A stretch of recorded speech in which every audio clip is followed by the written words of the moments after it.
অহনা মাঝ রাস্তায় দাঁড়িয়ে আছে, ভিজে জবথবু হয়ে গিয়েছে। চোখ মুখ দেখে বোঝা যাচ্ছে প্রচণ্ড রেগে আছে সে। শ্যাম বাইক থামালো। আদ্রিতা বাইক থেকে নেমে অহনার সামনে গেল, বলল, আপু, তুমি তুমি এখানে? আজকে তো তোমার ক্লাস ছিল না, নেহানের সঙ্গে মিট করতে এসেছিলাম। শ্যামের মুখ পানে তাকিয়ে থেকেই জবাব দিল। তবে শ্যাম ভুলেও তাকালো না অহনার দিকে। সে বাইক সাইড করে এসে দাঁড়ালো আদ্রিতার পাশে। হেলমেট খানা খুলতে যাচ্ছিল ও, শ্যাম খুলতে দিল না। বলল, আম্মু, মাথা ভিজলে ঠান্ডা লেগে যাবে। অহনাকে বলল, খালা, আপনি আম্মুকে নিয়ে বাসায় চলে যান। অহনার রাগ হলো, তার থেকেও বেশি আশ্চর্য হলো খালা মানে কি। সে হিসিয়ে বলে, খালা? আমি আপনার খালা কবে হলাম? আজকে থেকে। আসসালামু আলাইকুম খালা, আসছি তাহলে। অহনা নিজের পায়ের জুতা খুলতে যেতেই শ্যাম দৌড়ে বাইকে উঠল। ফুল স্পিডে একটা টান মেরে চলে যেতে লাগলো। খানিকটা এগোতেই একটা মেয়েকে ধাক্কা মেরে দিল বাইকটা। মেয়েটা কাদার মধ্যে পড়ে গেল। খুব বেশি ব্যথা না পায়নি দেখে বোঝা যাচ্ছে। শ্যাম আসমান পানে তাকিয়ে বলে উঠল, আজকে আমার হলো কি, মেয়ে মানুষ মানেইছি। ওরে শ্যাম, তুই দূরে থাক। মেয়েরা আর যাই হোক, তোর মতো ভালো ছেলে জীবন সঙ্গী হিসেবে না পাক। কবিতা শেষ হওয়ার সঙ্গে সঙ্গে মেয়েটা তেড়ে আসে শ্যামের দিকে, আঙুল তুলে বলে, কানা নাকি আপনি? চোখে দেখেন না? শ্যাম শুকনো ঢোক গিলে বলল, আসলে মা বলেছে মেয়ে দেখলে চোখ বন্ধ করে ফেলতে, কারণ মেয়েরা কাল লাগেনি।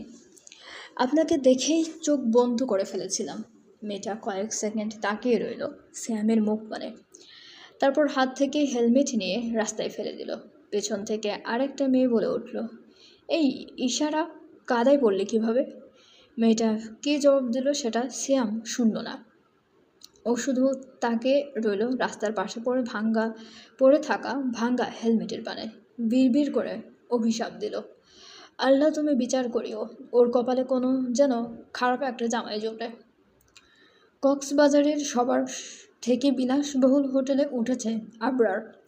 এখানকার সবাই তাকে চেনে।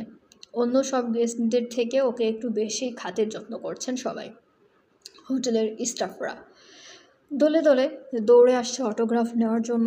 এই বিষয়টা বিরক্ত লাগছে তার। মানুষের ভিড় খুব একটা পছন্দ না করায় কড়া ভাষায় বারণ করে দিল তাদের। এরপর আর কেউ কাজ ঘেঁষার সাহস করেনি। ওই দূর থেকেই দেখে যাচ্ছে সুদর্শন পুরুষটিকে। এই মুহূর্তে সমুদ্র সৈকতের কাছে এনিকে কোলে নিয়ে দাঁড়িয়ে আছে আবরার। বাচ্চাটা সমুদ্র দেখে একটুও খুশি হয়নি, কেমন মুখ গোমড়া করে রেখেছে। আবরারের পাশে দাঁড়িয়ে আছে শিহাব। ঢাকা বসুন্ধরা শপিং কমপ্লেক্সে নিজের ব্র্যান্ডের কিছু পোশাক লঞ্চ করতে যাচ্ছে। সেটার দায়িত্ব শিহাবকে দেওয়া হয়েছে। শিহাবকে দেওয়ার জন্যই কক্সবাজার আসা। তাছাড়া এখানেও একটা মানুষের সঙ্গেও হিসাব নিকাশ করা বাকি। শিহাব গভীর সাগরের গর্জনের দিকে তাকিয়ে আবরারকে বলে, জীবনটাকে জটিল করার কোনো দরকার আছে? তুমি কি বুঝতে পারছো ধীরে ধীরে মৃত্যুর দিকে এগিয়ে যাচ্ছ? আবরার স্পষ্ট স্বরে জবাব দিল, তাহলে আদ্রিতার সঙ্গে নিজেকে জড়াচ্ছ কেন? তোমার কিছু হয়ে গেলে ও কিভাবে বাঁচবে? তুমি না ওকে ভালোবাসো? ফাকিং লাভ। ও আমার ব্যাড হ্যাবিট, যেটা ছাড়তে পারছি না। I am king. গোটা পৃথিবীতে আমার রাজত্ব চলবে। এসব ফাকিং লাভ, কেয়ার, ইমোশন, সিম্প্যাথি আবরার তাসনিনকে বাঁধতে পারবে না। It's not possible. শিহাব জবাব দিল না, তবে মনে মনে বলল, কি চলে তোমার মাথায়?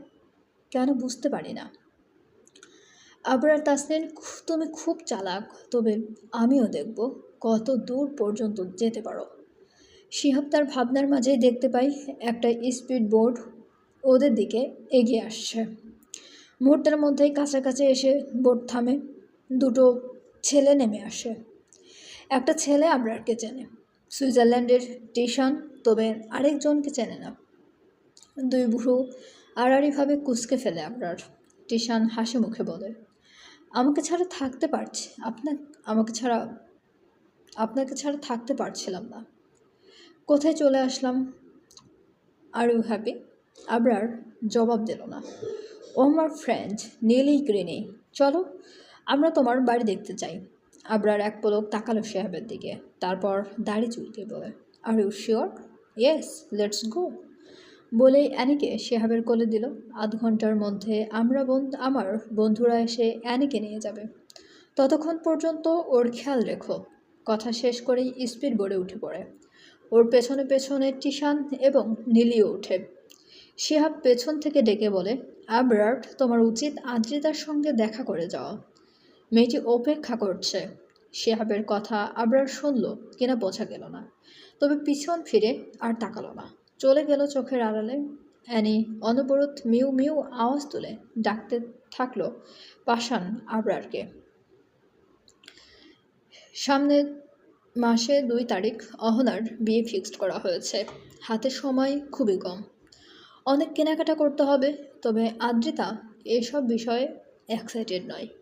তার মনের মধ্যে রয়েছে আবরার, মানুষটা সেই যে গেল আর একটা বারও কল করলো না বা খোঁজ খবরও নিল না। আদ্রিতা আগ বাড়িয়ে 2বার কল দিল, কিন্তু সেটা রিসিভও করলো না। একটা মানুষ এতটা পাষাণ কিভাবে হতে পারে, কিভাবে বা এত কেয়ারলেস হতে পারে, ঠিকই বুঝতে পারে না। তার চিন্তায় একটা মেয়ে ঘুমোতে পারছে না, কোথাও শান্তি পাচ্ছে না। আদ্রিতাকে অন্যমনস্ক দেখে আরিফ বলে উঠল, আদ্রিতা, মামনি, তোমার জন্য আজকে একটা সারপ্রাইজ আছে। আদ্রিতা কপাল কুঁচকে জানতে চাইল, কী সারপ্রাইজ? তুমি আর অহনা আজকে আমার সাথে কক্সবাজারে যাচ্ছ। কথাটা শোনা মাত্রই লাফিয়ে উঠল আদ্রিতা। খুশিতে চকচক করে উঠল ওর চোখ দুটো। বলল, কিন্তু সত্যি বলছো মামা? একদম সত্যি। তাহলে আমি এক্ষুনি যাচ্ছি লাগেজ প্যাকিং করতে। কখন বের হব? এই তো আর ঘন্টাখানিক পরেই। আদ্রিতা দৌড়ে নিজের কক্ষে চলে গেল। যেতে যেতেই আবরারকে টেক্সট করতে ভুলল না, আমি আসছি আবরার তাসনিন, একটুখানি অপেক্ষা করুন আমার জন্য। আবরার স্পিড বোর্ড থেকে নামার সময় ফোন ওপেন করে মেসেজটা খানা দেখলো। তারপর কল করলো আরমানের নাম্বারে। কল রিসিভ হতেই পকেটে রেখে দিল। সমুদ্রের ঠিক মাঝখানে বিশাল একটা দ্বীপ রয়েছে, ঠিক মরুভূমির মতো। গাছপালা নেই, চারদিকে শুধু পানি আর মাঝে বালুর তৈরি দ্বীপ। সেই দ্বীপে কয়েকশো বিদেশি পুরুষ দাঁড়িয়ে রয়েছে, সকলের হাতে রিভলভার। আবরার স্পিডবোট থেকে নামতেই টিশানের বাবা টনি সহস্রে হেসে বলে উঠল, আরে আবরার তাসনিন যে, ওয়েলকাম। ওনার সঙ্গে থাকা আরেকটা লোক বলে, ওকে একা এনেছো কেন? ওই মেয়েটাকেও আনতে, যার ফটো দেখিয়েছিলে। কি যেন নাম? একটা ছেলে বলে উঠল, আদ্র। বাকিটা শেষ করার আগে ছেলেটার মাথা শরীর থেকে আলাদা হয়ে যায়।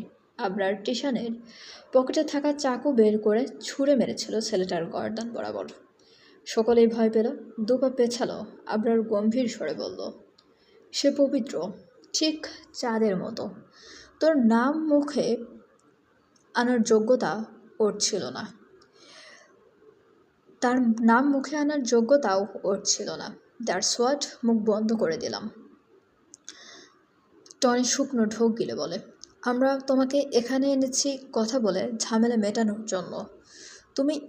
তুমি তো এসেই খুনোখুনি শুরু করে দিয়েছ। প্রসঙ্গ যখন আমার পাখি, তখন পৃথিবীর সবচেয়ে নিষ্ঠুর আমি।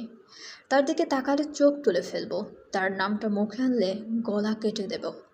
আর তাকে নিয়ে বাজে কোনো পরিকল্পনা করলে গোটা পৃথিবী ধ্বংস করে ফেলবো। চলবে। গল্পটি আপনাদের কেমন লাগছে অবশ্যই আমাদেরকে কমেন্ট করে জানাতে ভুলবেন না।